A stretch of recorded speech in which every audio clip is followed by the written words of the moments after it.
사도신경으로 신앙 고백하십니다. 나는 전능하신 아버지 하나님 천지의 창조주를 믿습니다. 나는 그의 유일하신 아들 우리 주 예수 그리스도를 믿습니다. 그는 성령으로 잉태되어 동정녀 마리아에게서 나시고 본디오 빌라도에게 고난을 받아 십자가에 못 박혀 죽으시고 장사된 지 사흘 만에 죽은 자 가운데서 다시 살아나셨으며 하늘에 오르시어 전능하신 아버지 하나님 우편에 앉아 계시다가 거기로부터 살아있는 자와 죽은 자를 심판하러 오십니다. 나는 성령을 믿으며 거룩한 공교회와 성도의 교제와 죄를 용서받는 것과 몸의 부활과 영생을 믿습니다. 아멘. 에베소서 3장부터 6장까지입니다. 영광의 복음을 우리 함께 읽겠습니다. 이러므로 그리스도 예수의 일로 너희 이방인을 위하여 갇힌 자 된 나 바울이 말하거니와 너희를 위하여 내게 주신 하나님의 그 은혜의 경륜을 너희가 들었을 터이라. 곧 계시로 내게 비밀을 알게 하신 것은 내가 먼저 간단히 기록함과 같으니 그것을 읽으면 내가 그리스도의 비밀을 깨달은 것을 너희가 알 수 있으리라. 이제 그의 거룩한 사도들과 선지자들에게 성령으로 나타내신 것 같이 다른 세대에서는 사람의 아들들에게 알리지 아니하셨으니 이는 이방인들이 복음으로 말미암아 그리스도 예수 안에서 함께 상속자가 되고 함께 지체가 되고 함께 약속에 참여하는 자가 됨이라. 이 복음을 위하여 그의 능력이 역사하시는 대로 내게 주신 하나님의 은혜의 선물을 따라 내가 일꾼이 되었노라. 모든 성도 중에 지극히 작은 자보다 더 작은 나에게 이 은혜를 주신 것은 측량할 수 없는 그리스도의 풍성함을 이방인에게 전하게 하시고 영원부터 만물을 창조하신 하나님 속에 감추어졌던 비밀의 경륜이 어떠한 것을 드러내게 하려 하심이라. 이는 이제 교회로 말미암아 하늘에 있는 통치자들과 권세들에게 하나님의 각종 지혜를 알게 하려 하심이니 곧 영원부터 우리 주 그리스도 예수 안에서 예정하신 뜻대로 하신 것이라. 우리가 그 안에서 그를 믿음으로 말미암아 담대함과 확신을 가지고 하나님께 나아감을 얻느니라. 그러므로 너희에게 구하노니 너희를 위한 나의 여러 환난에 대하여 낙심하지 말라. 이는 너희의 영광이니라. 이러므로 내가 하늘과 땅에 있는 각 족속에게 이름을 주신 아버지 앞에 무릎을 꿇고 비노니 그의 영광의 풍성함을 따라 그의 성령으로 말미암아 너희 속사람을 능력으로 강건하게 하시오며 믿음으로 말미암아 그리스도께서 너희 마음에 계시게 하시었고 너희가 사랑 가운데서 뿌리가 박히고 터가 굳어져서 능히 모든 성도와 함께 지식에 넘치는 그리스도의 사랑을 알고 그 너비와 길이와 높이와 깊이가 어떠함을 깨달아 하나님의 모든 충만하신 것으로 너희에게 충만하게 하시기를 구하노라. 우리 가운데서 역사하시는 능력대로 우리가 구하거나 생각하는 모든 것에 더 넘치도록 능히 하실 이에게 교회 안에서와 그리스도 예수 안에서 영광이 대대로 영원 무궁하기를 원하노라. 아멘. 그러므로 주 안에서 갇힌 내가 너희를 권하노니 너희가 부르심을 받은 일에 합당하게 행하여 모든 겸손과 온유로 하고 오래 참음으로 사랑 가운데서 서로 용납하고 평안에 매는 줄로 성령이 하나 되게 하신 것을 힘써 지키라. 몸이 하나요 성령도 한 분이시니 이와 같이 너희가 부르심의 한 소망 안에서 부르심을 받았느니라. 주도 한 분이요 믿음도 하나요 세례도 하나요 하나님도 한 분이시니 곧 만유의 아버지시라. 만유 위에 계시고 만유를 통일하시고 만유 가운데 계시도다. 우리 각 사람에게 그리스도의 선물의 분량대로 은혜를 주셨나니 그러므로 이르기를 그가 위로 올라가실 때에 사로잡혔던 자들을 사로잡으시고 사람들에게 선물을 주셨다 하였도다. 올라가셨다 하였은즉 땅 아래 낮은 곳으로 내리셨던 것이 아니면 무엇이냐? 내리셨던 그가 곧 모든 하늘 위에 오르신 자니 이는 만물을 충만하게 하려 하심이라. 그가 어떤 사람은 사도로, 어떤 사람은 선지자로, 어떤 사람은 복음 전하는 자로, 어떤 사람은 목사와 교사로 삼으셨으니 이는 성도를 온전하게 하여 봉사의 일을 하게 하며 그리스도의 몸을 세우려 하심이라. 우리가 다 하나님의 아들을 믿는 것과 아는 일에 하나가 되어 온전한 사람을 이루어 그리스도의 장성한 분량이 충만한 데까지 이르리니 이는 우리가 이제부터 어린아이가 되지 아니하여 사람의 속임수와 간사한 유혹에 빠져 온갖 교훈의 풍조에 밀려 요동하지 않게 하려 함이라. 오직 사랑 안에서 참된 것을 하여 범사에 그에게까지 자랄지라. 그는 머리니 곧 그리스도시라.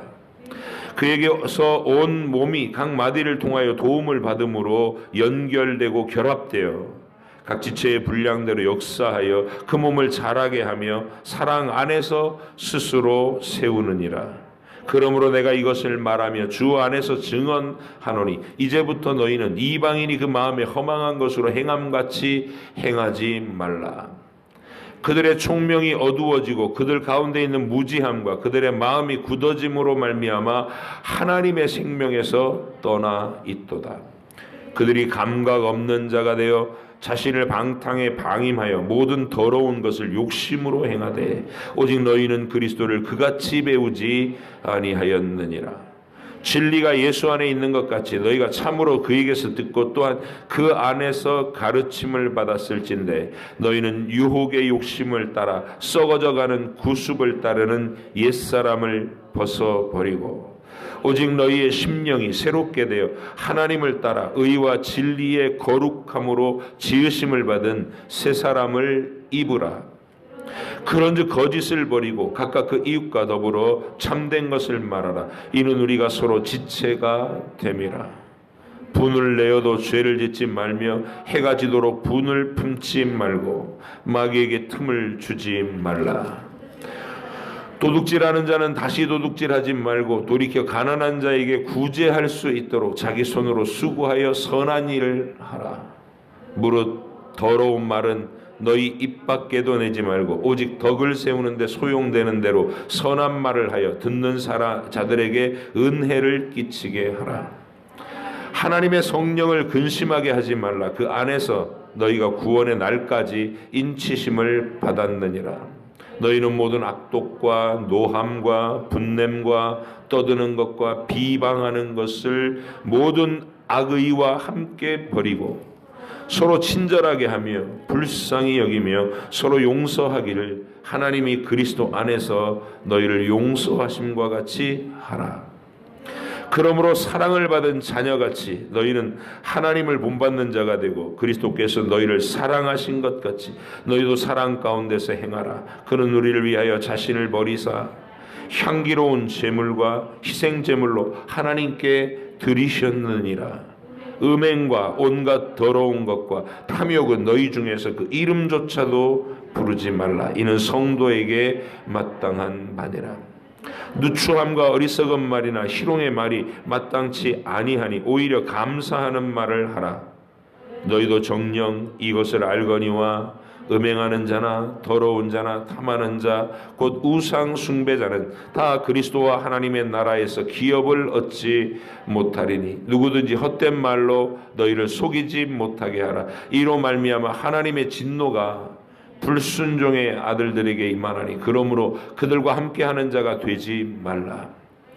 너희가 전에는 어둠이더니 이제는 주 안에서 빛이라. 빛의 자녀들처럼 행하라. 빛의 열매는 모든 착함과 의로움과 진실함에 있느니라. 주를 기쁘시게 할 것이 무엇인가 시험하여 보라. 너희는 열매 없는 어둠의 일에 참여하지 말고 도리어 책망하라. 그들이 은밀히 행하는 것들은 말하기도 부끄러운 것들이라. 그러나 책망을 받는 모든 것은 빛으로 말미암아 드러나나니 드러나는 것마다 빛이니라. 그러므로 이르시기를 잠자는 자여 깨어서 죽은 자들 가운데서 일어나라. 그리스도께서 너희에게 비추이시리라 하셨느니라. 그런즉 너희가 어떻게 행할지를 자세히 주의하여 지혜 없는 자같이 하지 말고 오직 지혜 있는 자같이 하여 세월을 아끼라. 때가 악하니라. 그러므로 어리석은 자가 되지 말고 오직 주의 뜻이 무엇인가 이해하라. 술 취하지 말라. 이는 방탕한 것이니 오직 성령으로 충만함을 받으라. 시와 찬송과 신령한 노래들로 서로 화답하며 너희의 마음으로 주께 노래하며 찬송하며 범사의 우리 주 예수 그리스도의 이름으로 항상 아버지 하나님께 감사하며 그리스도를 경외함으로 피차 복종하라. 아내들이여 자기 남편에게 복종하기를 주께 하듯 하라. 이는 남편이 아내의 머리됨이 그리스도께서 교회의 머리됨과 같음이니 그가 바로 몸의 구주시니라. 그러므로 교회가 그리스도에게 하듯 아내들도 범사에 자기 남편에게 복종할지니라. 남편들아 아내 사랑하기를 그리스도께서 교회를 사랑하시고 그 교회를 위하여 자신을 주심같이 하라. 이는 곧 물로 씻어 말씀으로 깨끗하게 하사 거룩하게 하시고 자기 앞에 영광스러운 교회로 세우사 티나 주름 잡힌 것이나 이런 것들이 없이 거룩하고 흠이 없게 하려 하심이라. 이와 같이 남편들도 자기 아내 사랑하기를 자기 자신과 같이 할지니 이는 자기 아내를 사랑하는 자는 자기를 사랑하는 것이라. 누구든지 언제나 자기 육체를 미워하지 않고 오직 양육하여 보호하기를 그리스도께서 교회에게 함과 같이 하나니 우리는 그 몸의 지체임이라. 그러므로 사람이 부모를 떠나 그의 아내와 합하여 그 둘이 한 육체가 될지니 이 비밀이 크도다. 나는 그리스도와 교회에 대하여 말하노라.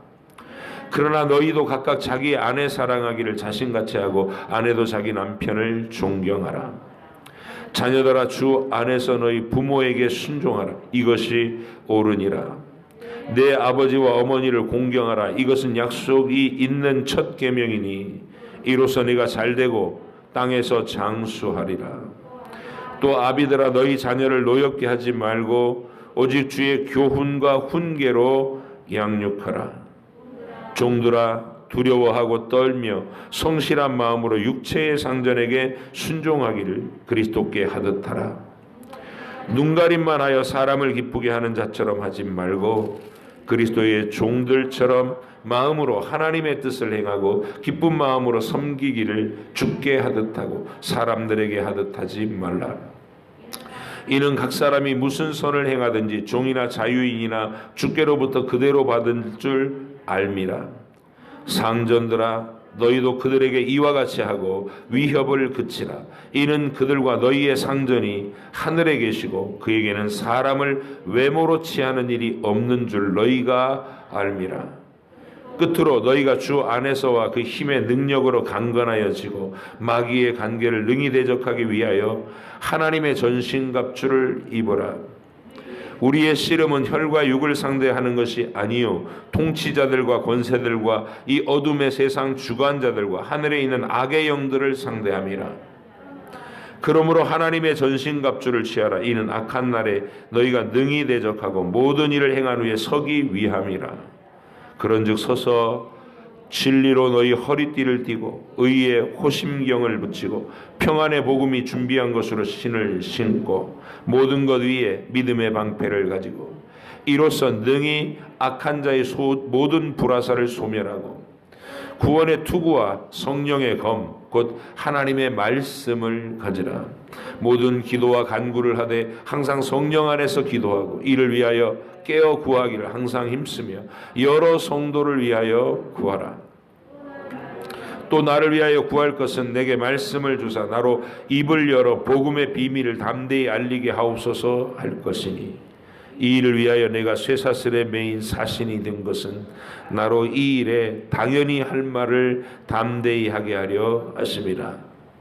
나의 사정 곧 내가 무엇을 하는지 너희에게도 알리려 하노니 사랑을 받은 형제여 주 안에서 진실한 일꾼인 두기고가 모든 일을 너희에게 알리리라. 우리 사정을 알리고 또 너희 마음을 위로하기 위하여 내가 특별히 그를 너희에게 보내었노라. 아버지 하나님과 주 예수 그리스도께로부터 평강과 믿음을 겸한 사랑이 형제들에게 있을지어다. 우리 주 예수 그리스도를 변함없이 사랑하는 모든 자에게 은혜가 있을지어다. 아멘. 기도하겠습니다. 하나님 아버지,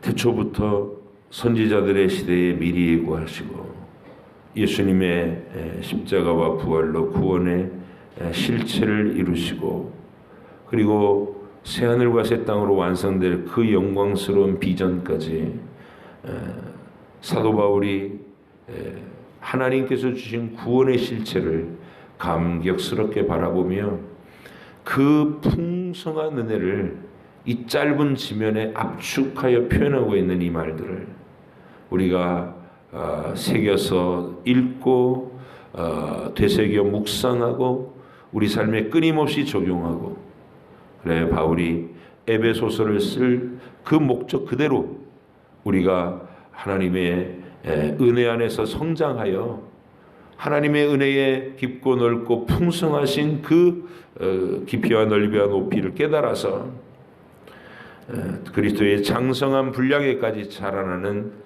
우리 모두가 되게 하여 주시옵소서. 오늘도 읽은 이 말씀이 깨달아지고 또 그 깨달은 말씀을 우리 마음속에 되새겨 넣어서 하루 동안 살아가는 순간순간마다 계속해서 감격스럽게 떠올릴 수 있는 기억이 되게 하시고 또 우리가 앞으로 바라볼 수 있는 표대가 되게 하시고 구체적인 삶의 지침들을 주셨사오니 그 지침들 속에서 매 순간의 선택과 결정을 해나갈 수 있도록 하나님이 기뻐하시는 선택과 결정을 해나갈 수 있도록 인도하여 주시옵소서. 감사드리며 예수님의 이름으로 기도하옵나이다. 아멘.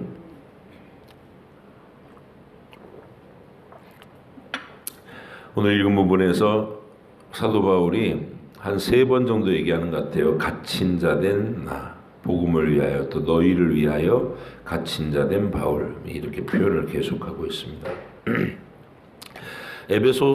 에베소에서의 사역이 한 3년 정도 걸린 사역인데 그 에베소 사역을 마치고 문제가 해결된 고린도로 가서 한 3개월 정도 머물면서 로마서를 썼고 거기서 이제 헌금을 다 모아가지고 드디어 예루살렘으로 올라가는데 그때 에베소 장로들한테 고별 설교를 하죠. 다시 이제는 얼굴로는 이 땅에서는 못 볼 것이다. 내가 복음을 위해서 마지막 가는 길을 걸어야 된다. 이게 3차 선교 여행 다음에는 순교가 있는 거예요. 시간이 좀 더 가긴 하지만 3차 선교 여행 다음에 순교라고 하는 거예요. 최종적인 종착지는 사도 바울은 참수를 당했습니다. 목이 잘렸어요. 근데 그걸 예견하는 겁니다. 예루살렘에 들렀다가 그리고 로마로 가서 스페인까지 가서 땅끝까지 가서 복음을 전하려는 소원이 있는데 하나님이 어떻게 하실지는. 근데 에베소 장로들한테는 이제 너희에게 다시 와서 선교 보고를 하거나 얼굴을 볼 일은 없을 것 같다, 이 얘기를 하고 이제 예루살렘으로 떠나려고 하니까 뭐 서로 목을 어금 맡기고 해변가에서 만나가지고 서로 막 눈물을 흘리고, 근데 바울이 울지 마라.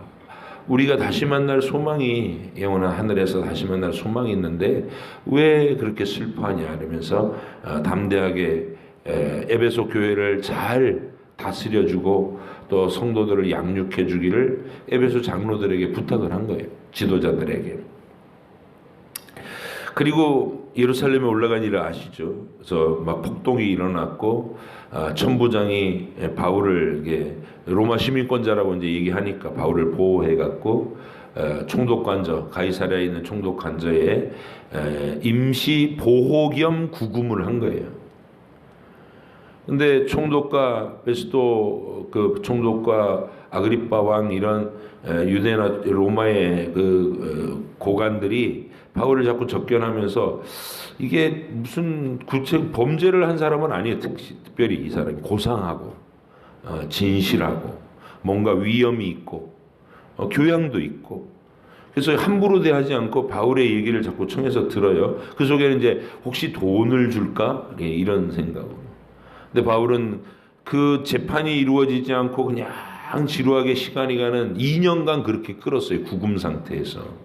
근데 그때 막 조급해하지 않고 그냥 하루하루 주님이 펼쳐주시면 고관들이 앉아 아그리빠 왕이 딱 이렇게 자기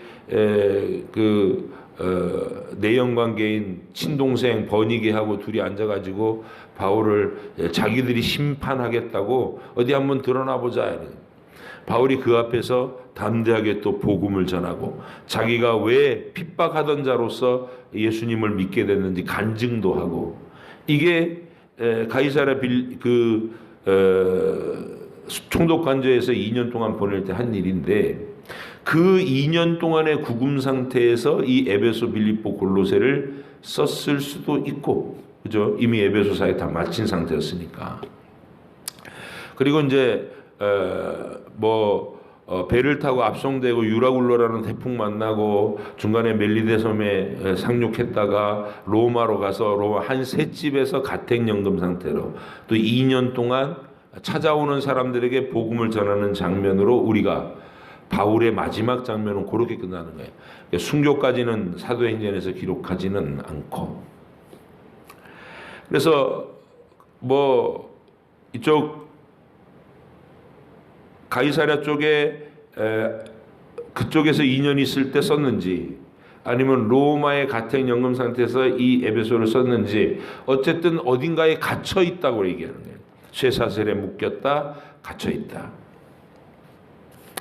그런 상태에서 이 바울이 에베소 성도들에게 내가 갇힌 것을 부끄러워하거나 또 안타까워하지 마라. 오히려 이것은 너희의 영광이다. 영광이다. 우리의 영광이다. 복음을 위해서 고난받는 자리에 내가 합당한 자로, 충성된 자로 여겨져서 이렇게 귀한 자리에 세워진 거 아니냐.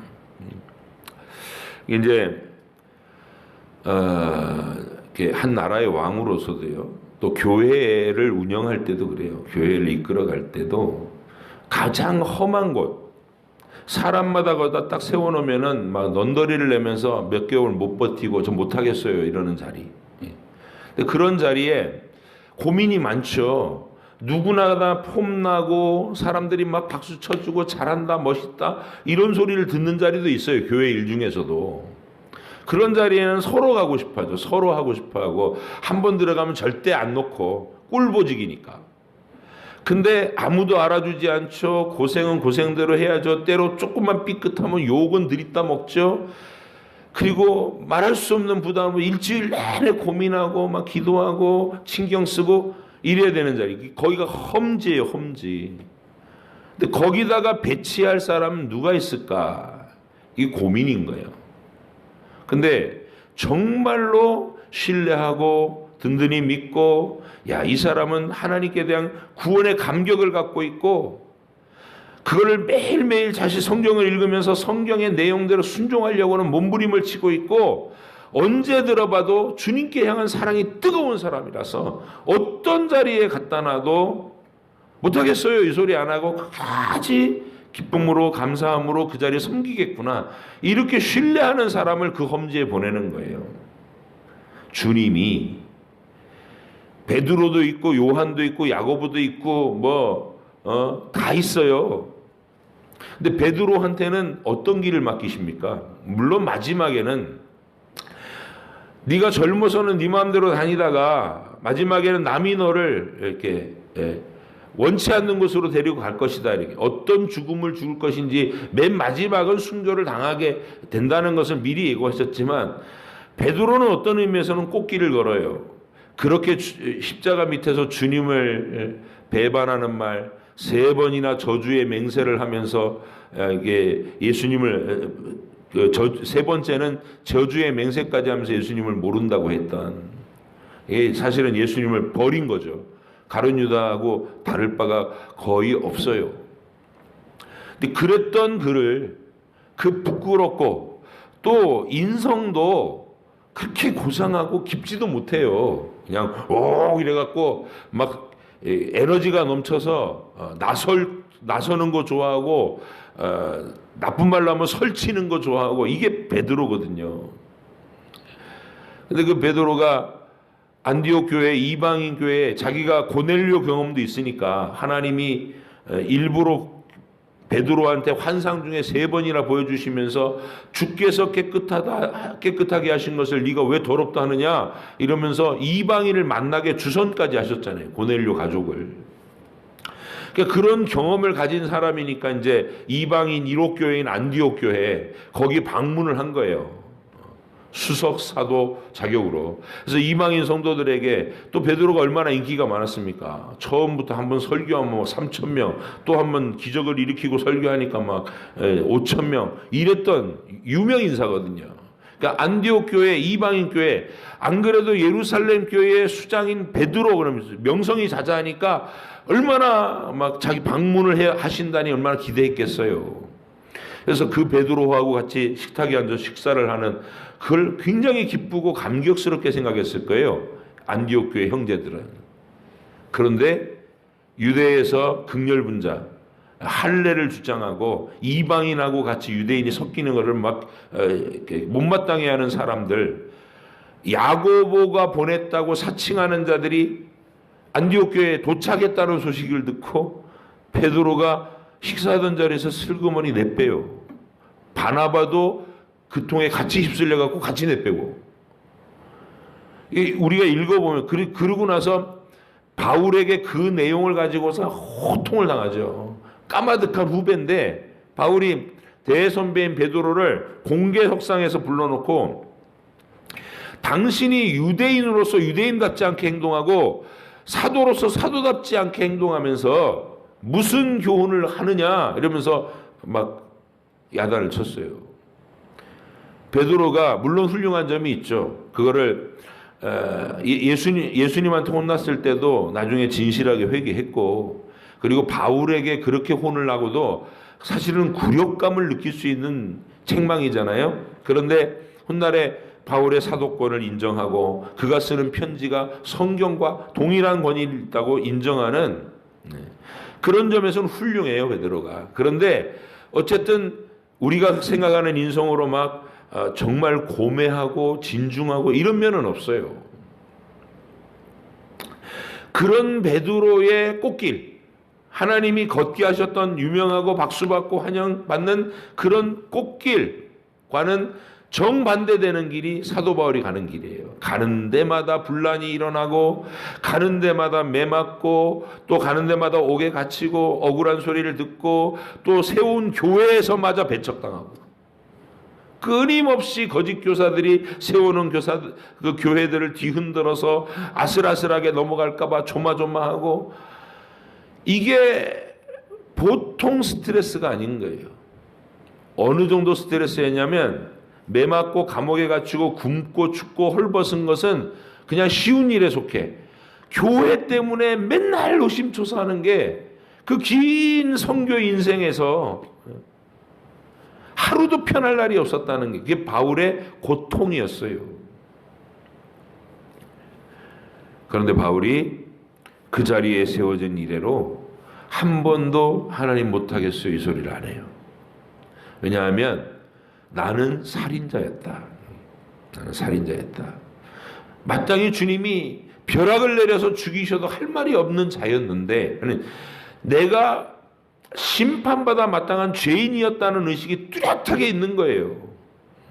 나는 죽어도 마땅했던 자고, 내 손으로 성도가 스테반이 죽을 때 내가 앞장서서 그를 죽였고, 그리고 더 많은 성도들을 잡아다 막 고문을 하면서 그리스도를 모독하라고 강요를 하면서 얼마나 못된 짓을 했던 사람인지를 절실하는 거예요. 물론 그것이 유대교에 심취돼 가지고 이단을 박멸하겠다는 거짓된 잘못된 열심으로 한 일이지만 어쨌든 나는 살인자다. 죽어 마땅해야 됐던 나를 주님이 살리신 이유는 바로 이 험한 일을 누군가는 감당해야 되는데 누군가는 복음을 전하면서 박수 받는 게 아니라 욕먹고 끊임없이 핍박과 고난과 가난과 궁핍을 견뎌야 되는 이 험난한 자리에 세워야 되는데, 주님께서 나를 그 일을 하기에 합당한 끈기가 있는 사람으로 인정하셔서, 또 구원받은 감격에 주님께 대한 감사와 충성심이 있는 자로 인정하셔서 나를 여기에 배치하셨다는 거, 이게 나의 영광이다, 나의 자랑이다, 복음의 영광은 그런 식으로 나타나는 것이다 하고 앞장서서 모범을 보인 거예요.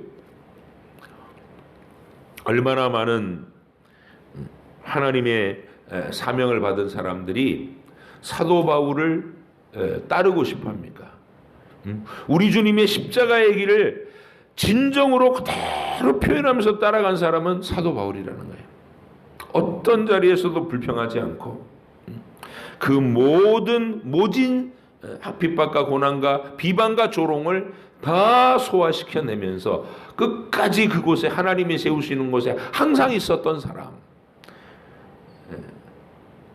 여러분, 디모데후서에서 사도 바울이, 이제 디모데후서는 순교하실 날짜를 거의 받아놓은 상태거든요. 얼마 안 있으면 곧 내가 참수될 것이라는 것을 아는 상태에서 정말 유언과 같은 마지막 편지가 디모데후서입니다. 근데 그때 바울의 상태가, 다 도와주던 모든 협력자들도 다 떠나고 혼자 정말 쓸쓸하게 힘들게 그 외로운 자리를 지키고 있었어요.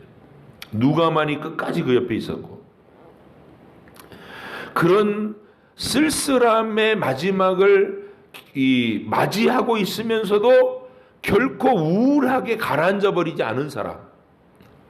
나는 주님께서 이 마련하신 영광의 면류관을 앞에 두고 내 달려갈 길을 다 달렸다.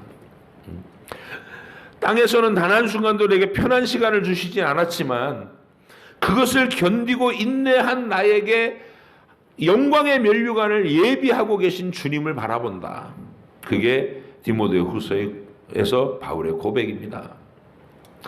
여러분과 제가 오늘 에베소서를 읽을 때 내가 감옥에 갇힌 것을 부끄러워하지 마라, 너희의 영광이다, 이렇게 얘기한 구절을 우리가 읽었고, 그 감옥의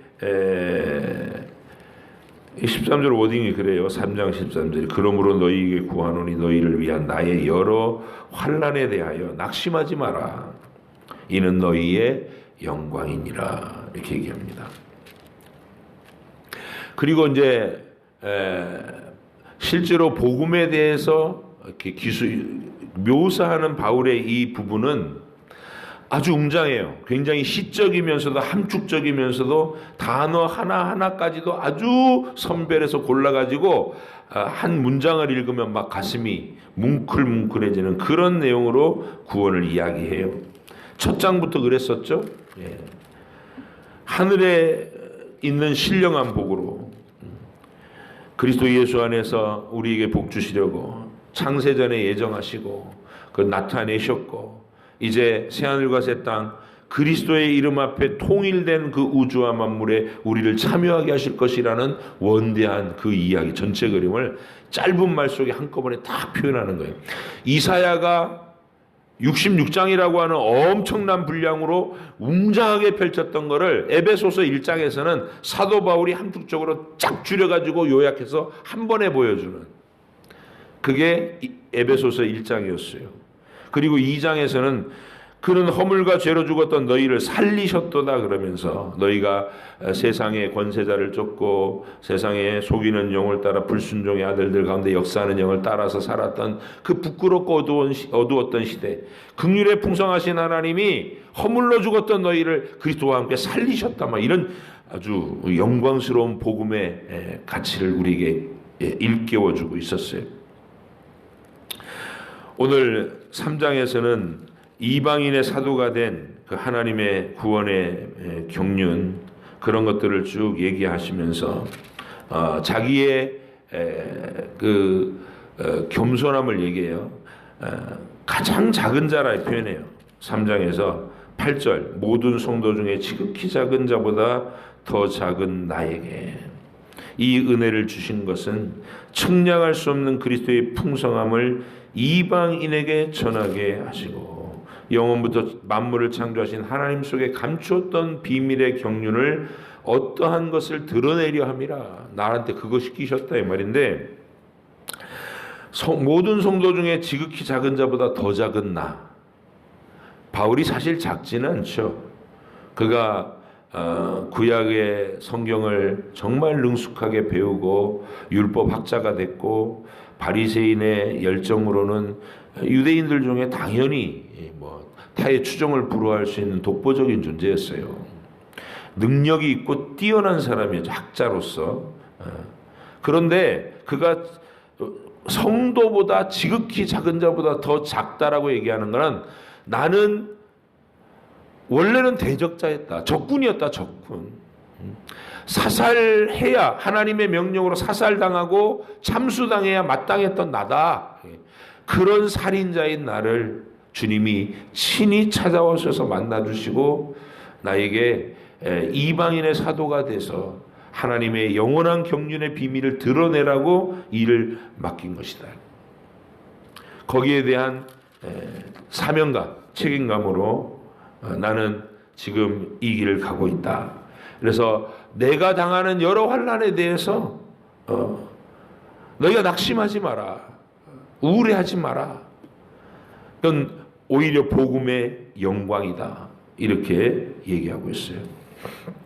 그러면서 여기까지 얘기하고 1장에서도 막 하늘의 영광을 얘기하고 나서 에베소 성도들이 그 초대교회 상태라는 것이 막 방해 속에서 핍박 가운데서 신앙생활하는 거 아니에요. 노예들 출신이 많았고 삶도 고달팠을 거예요. 그런 사람한테 막 웅장한 얘기를 할 때 이거를 한 번에 다 알아듣겠나 이런 생각이 있었던 것 같아요.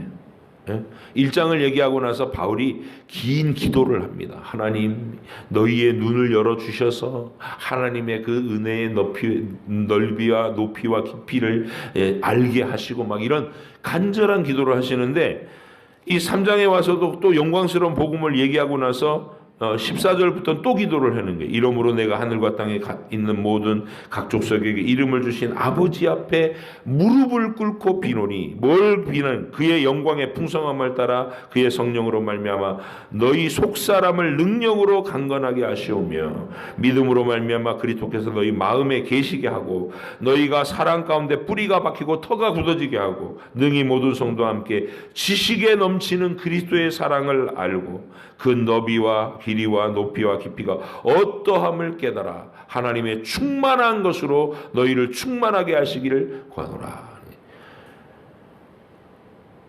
한번 편지 쓱 써보내고 나서 그 힐길 읽었다고 그 사람들이 이렇게 되지 않는다는 거 아는 거예요. 그러니까 편지 보내놓고 모범 그 답안을 보내놓고 이것을 끊임없이 읽고 묵상하고 단어 하나하나 문장 하나하나를 계속 묵상하면서 너희가 자라가라. 나는 너희를 위해서 너희가 충만해질 때까지, 장성해질 때까지 기도할 것이다, 이 말이에요. 12년 동안 제가 계속해서 말씀을 강론하고 있죠. 그리고 12년 동안 우리가 이 새벽 자리에서 차분하게 늘려왔어요. 지금 한 40명이 매일 이 일에 동참하고 있으니까. 근데 성경을 12번을 통독을 했어요, 공식적으로. 그리고 설명을 해가면서. 몇 분이 저한테 그런 얘기 가끔 해주셔요. 계속 이렇게 읽어가다 보니까 어느덧 재미를 느끼고 어느덧 알게 된다고. 그게 제 확신이에요. 왜냐하면 제가 그렇게 믿음을 가졌으니까. 제가 그렇게 하나님을 알아갔고 내 확신 속에 기쁨을 느끼면서 그걸 목말라 했고 그걸 추구했고 거기서 모든 충만함을 얻었어요. 창세기부터 요한계시록까지. 막히지 않는 흐름을 알게 하시옵소서. 이게 제 인생의 유일한 목표였어요. 하나님의 말씀을 막힘없이 창세기부터 요한계시록까지 막힘없이 읽어가고 막힘없이 이야기할 수 있는 그런 사람이 되게 해달라고 기도했고, 지금 그거를 추구하고 있고, 지금도 계속 거듭해 갈수록 그것을 더 느껴가고 있고, 그래서 여러분에게도 이 행복한 길에 동행하자고 초대한 거예요. 살아있는 한 우리는 이 일을 해야 된다. 왜냐? 우리가 성경을 통해서 하나님을 알고 내가 알게 된 하나님을 내 자녀에게 가르치고 이웃에게 전해서 하나님 나라를 계속 세워져 가라는 게 내 인생을 여기 태어나게 하신 하나님의 목적이에요. 나는 성경을 읽기 위해 태어난 거예요. 성경을 알아야 되는 거예요. 우리가. 그래서 여러분이 이 말씀을 계속 읽어나가면서 이제 출석으로 내 의를 과시하는 믿음의 행태에서는 벗어나셔야 돼요. 늘 말씀하시지만 교회 예배 한 번도 안 빠지고 출석하면 권력이 생겨요. 저 사람 믿음 좋은 사람이야. 그리고 교회 예배에 한 번도 안 빠지고 교회 의무에 한 번도 시시하게 하지 않고 다 참여하고 봉사하는 자리에도 다 나타나면 우리 교회에서 권력자가 될 수 있어요. 그 권력을 자기를 증명하는 데 써먹으면 교회를 분란하게 하는 거예요. 저 구약교회에서부터 신약교회까지 교회를 소란스럽게 하고 고통스럽게 만든 사람은 전부 그런 사람들이에요. 교회를 자기 개인의 놀이터로 알고 자기 가정의 무슨 놀이터로 하는 거예요. 자기 가정은 귀족이고 다른 사람은 무수리와 무슨 천민처럼 자기들은 고급스러운 일을 한다는 거예요. 헌금 많이 하고 교회를 세우고 설거지하고 쓰레기 치고 하는 건 너희들이 해라. 이런 종류의 사람이 있는 한 교회가 평안할 수 없어요. 그래서 여러분 예배를 자기 권력으로 쓰지 마십시오. 나 출석했어. 이거 갖고 나는 한 번도 안 빠지는 사람이야. 이거 갖고 자랑하지 마세요. 뭘 추구해야 되느냐? 우린 자랑하는 사람이 아니라 하나님을 알기를 원합니다. 오늘도 주님을 알아가기를 원합니다. 이 예배 속에서도 하나님과 깊은 교제의 그 풍성함을 누리게 하시고 바울이 기도하는 것처럼 지식에 넘치는 그리스도의 사랑을 알고 그 너비와 길이와 높이와 깊이가 어떠함을 깨달아 하나님의 모든 충만하신 것으로 너희에게 충만하게 하시기를 구하노라. 저의 간절한 기도도 이거예요. 한 분 한 분이 말씀으로 감동스러워하고 말씀을 읽으면서 너무 행복해하고 그 읽은 말씀을 서로 깨달은 말씀을 나누면 그 나눔의 자리가 막 눈물바다가 되고 풍성하고 구역 예배가 그렇게 살아나야 되고 가정 예배가 그렇게 드려져야 돼요. 그게 우리의 꿈이어야 합니다. 우리 교회가 그런 교회로 신실하고 건강하고 풍성하게 자라날 수 있습니다. 여러분이 오늘도 참여하고 있고 기도하고 있고 우리가 그 방향으로 걸어가고 있으니까요. 오늘 바울의 에베소서를 두 번에 걸쳐서 완결해서 읽으신 여러분, 이 웅장한 바울의 비전이 여러분 가슴속에 함께 간직될 수 있기를 원합니다. 오늘도 그 영광스러운 모습을 바라보며 바울이 구체적으로 또 이 제시하는 비전은 영광스러운데 구체적으로 뭘 할 것인가는 굉장히 세밀해요. 아내에게, 남편에게, 부모에게, 상전에게, 노예에게 구체적으로 너희는 이렇게 하라. 그래서 그런 것들을 여러분의 오늘 하루의 일상에서 실천해내면서 그리스도의 충만한 데까지 도달할 때까지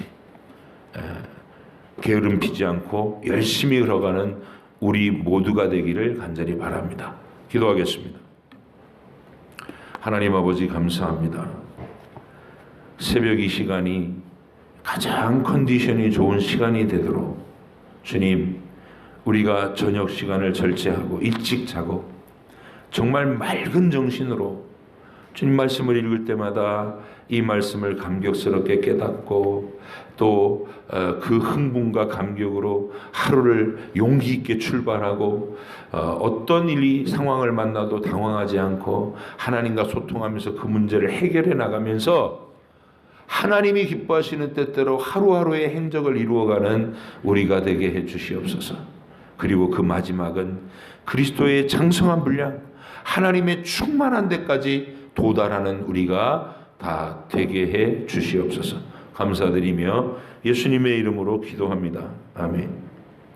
하늘에 계신 우리 아버지, 아버지의 이름을 거룩하게 하시며 아버지의 나라가 오게 하시며 아버지의 뜻이 하늘에서와 같이 땅에서도 이루어지게 하소서. 오늘 우리에게 일용할 양식을 주시고 우리가 우리에게 잘못한 사람을 용서하여 준 것 같이 우리 죄를 용서하여 주시고 우리를 시험에 빠지지 않게 하시고 악에서 구하소서.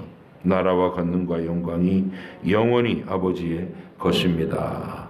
아멘.